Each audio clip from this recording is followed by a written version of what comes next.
cormorants.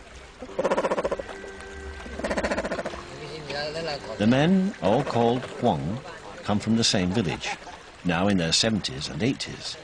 They've been fishermen all their lives.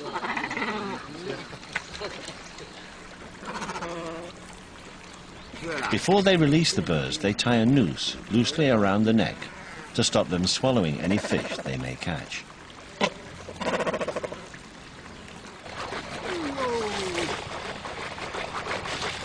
Chanting and dancing, the Huangs encourage their birds to take the plunge.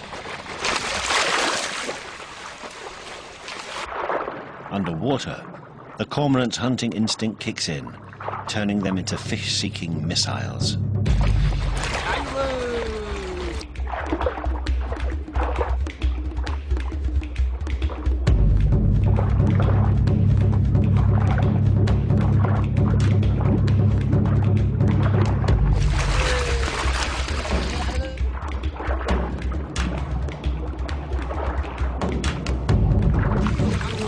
Working together, a good cormorant team can catch a couple of dozen decent-sized fish in a morning.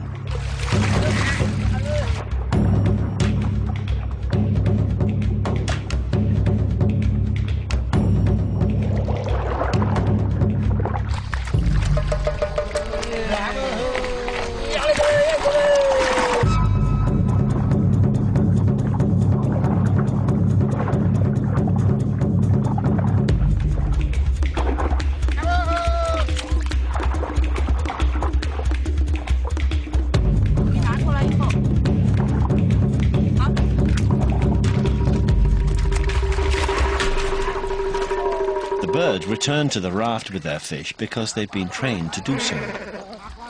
From the time it first hatched, each of these cormorants has been reared to a life of obedience to its master.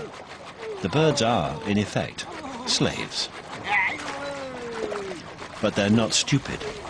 It's said that cormorants can keep a tally of the fish they catch, at least up to 7. So unless they get a reward now and then, they simply withdraw their labor. The fishermen, of course, keep the best fish for themselves. The cormorants get the leftover tiddlers.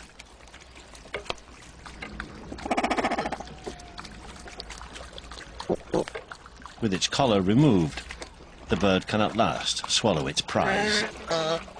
Best of all, one it isn't meant to have.